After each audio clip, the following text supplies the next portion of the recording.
Cẩn thận đau nhé, cẩn thận gà đau đấy, anh cẩn thận nhé.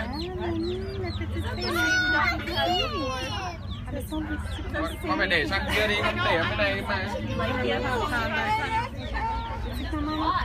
Con để nhầm chỗ, cái này phải để này. Này con để bên này. Nhẹ thôi.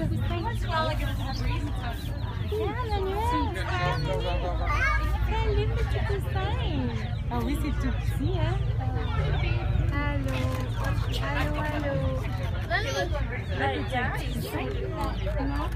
Không lấy vào mồm, không gặp mồm. Không cho tay mồm con. C'est vrai, regarde. La manière, c'est énormément maman. C'est confortable. Là, il est beau. Cho bé không ấy nó ngủ, cho nó ngủ đi. Cho vịt ngủ đi.